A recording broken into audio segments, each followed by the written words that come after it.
विकास जी, 3 साल की मेहनत और तीसरा रैंक, कैसा फील कर रहे हैं? स्वाभाविक तौर पर ये बहुत ही प्रसन्नता का मौका है और इतने साल बाद इतना अच्छा रैंक लाना, जहाँ पहुँचना चाहते थे वहाँ पहुँच रहे हैं, तो बहुत अच्छा लग रहा है। जब पहली बार एग्ज़ाम दिया था 2023 में, तो क्या सोच के चले थे कि आईआरएस, आईएएस, आईपीएस, क्या सोच था माइंड में? मैंने ये एग्ज़ाम प्रशासनिक सेवा यानी कि आईएएस बनने के लिए दिया था। पिछले प्रयासों में मेरा चयन यूपीएससी में हो गया था, पर क्योंकि मैं प्रशासनिक सेवा में मेरा चयन नहीं हुआ था, तो इसलिए मैंने एग्ज़ाम दोबारा दिया। 2024 में क्या छूट गया था जिसे 2025 में एग्ज़ाम देना पड़ा? 2024 की परीक्षा में मेरे रिटर्न में तो मार्क्स प्रशासनिक सेवा के लिए चयन के लिए अनिवार्य थे, पर साक्षात्कार यानी कि पर्सनैलिटी टेस्ट इंटरव्यू जिसको बोलते हैं, उसमें मेरे नंबर अच्छे नहीं आए। मैं शायद उस दिन नर्वस हो गया या अच्छा नहीं कर पाया, जिसके कारण मेरा चयन तो हो गया पर फिर से मैं रह गया। तो इस बार तीसरी बार मैंने और मेहनत करके अपने आप को बेहतर किया। कितनी मेहनत इसमें करनी पड़ी है, कितनी कठिनाई का सामना करना पड़ा आपको? देखिए, मेहनत तो इस या किसी भी कॉम्पिटिटिव एग्ज़ाम की नींव होती ही है, तो मेहनत लगी है। मेहनत का अर्थ इसमें रोज़ 18 घंटे पढ़ना नहीं है, पर एक लंबे समय तक 7 से 8-10 घंटे पढ़ना है और जो पढ़े उसको समझना है। और कठिनाइयाँ तो आती हैं, आपको लगता है आप अनुबंध आपका टूटता है, आपको लगता है आप नहीं कर पाएंगे कि एग्ज़ाम का नेचर ऐसा है, पूरा साल चलता है एग्ज़ाम। पर मैं किस्मत वाला था कि मेरे माँ बाप, मेरे आसपास वालों ने मुझे ऐसा एक वातावरण दिया जहाँ पे मैंने ज़्यादा कठिनाइयों के बारे में चिंता नहीं करी। यूपीएससी का एग्जाम ऐसा होता है कि जिसके बच्चे मानते हैं कि काफ़ी कठिन होता है, बचपन से मन में था या बाद में ये आपके मन में विचार आया इसका? विचार बचपन से था, पर जैसे जैसे मेरी उम्र बढ़ती गई वो विचार परिपक्व होता गया और समय के साथ साथ उस विचार को और गहराई मिली। और स्वाभाविक तौर पे एग्ज़ाम कठिन है क्योंकि बहुत सारे बच्चे परीक्षा में बैठते हैं और सीटें बहुत कम होती हैं। तो ये जानने के बाद भी बस मेरी इच्छा थी कि मैं यही एग्ज़ाम की तैयारी करूं। कई बार ऐसा मौका आता है कि जो साथी होते हैं वो डिमोटिवेट करते हैं कि भाई काफ़ी कठिन है, नहीं हो पाएगा। क्या ऐसा कोई मौका आपके साथ भी आया कोई? मैं बिल्कुल इस मामले में अपने आप को नसीब वाला समझता हूं कि मेरे दोस्तों ने और साथियों ने तो मुझको मोटिवेट ही किया। उन्होंने हमेशा ये कहा कि तुम तो कर ही लोगे। तो ऐसा कोई अनुभव मेरा नहीं रहा और मैं सबको ये कहना चाहता हूँ कि लोगों को डिमोटिवेट ना करें, सबको मोटिवेट करिए अपने आसपास वालों को। फादर साहब का सपना था या एकांश का? सपना ये एक ऐसा सपना होता है जिसको सबने संजोया होता है साथ में।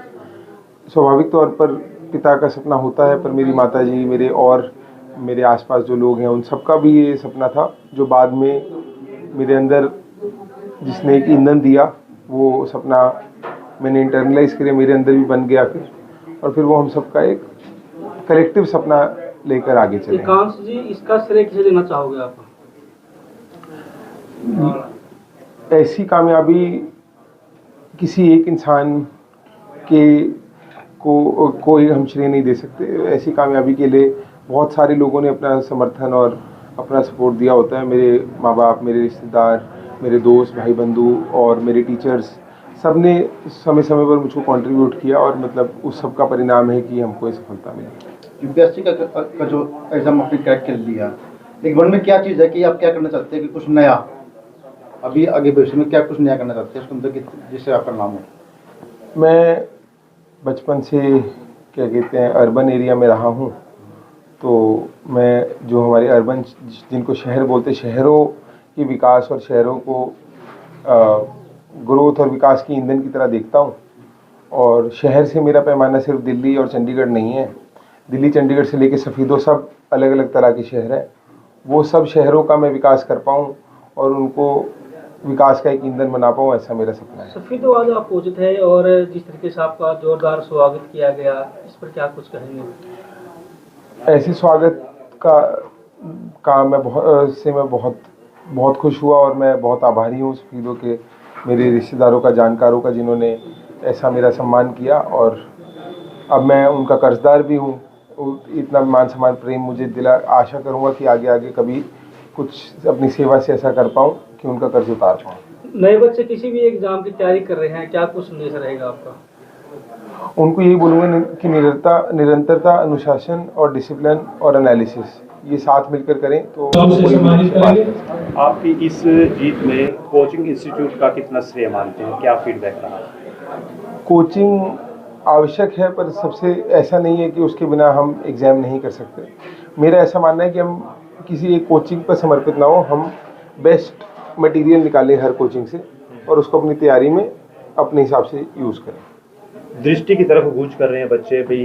विकास दिव्य कीर्ति को आइडियल मानते हैं कि यूपीएससी क्रैक करना है तो उनको फॉलो करना जरूरी है, कितना सही मानते हैं? देखिए, यहाँ पर किसी व्यक्ति विशेष की बात नहीं है। हर इंस्टीट्यूट अपने आप में अच्छा मटेरियल देता है, अच्छी गाइडेंस देता है।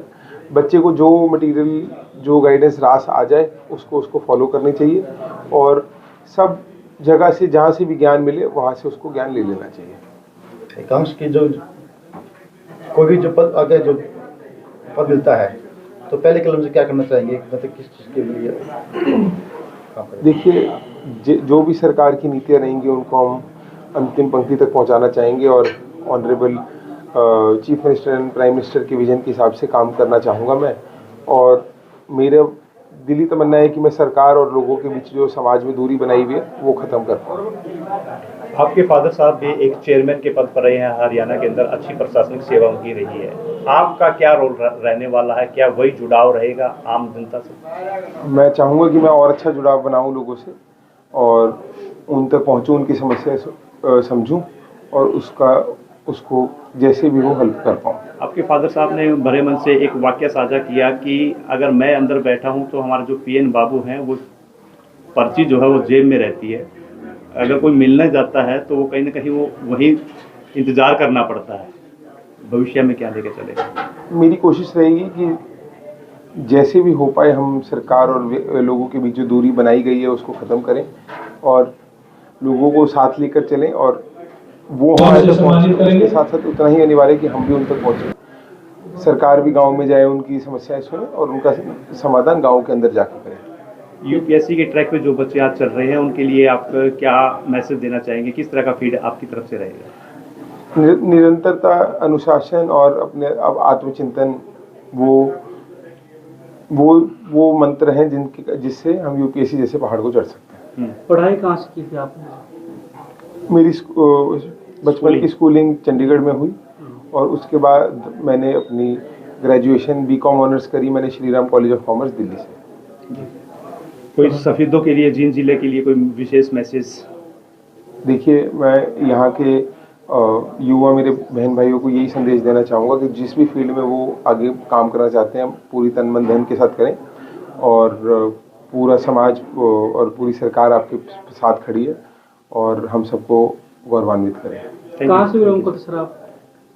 गाँव? मेरा गांव रोहतक में भगवतीपुर गांव है, पर मेरा परिवार जाकर के चंडीगढ़ में बस गया था तो मेरी वहाँ से स्कूलिंग आगे चंडीगढ़ में हुई।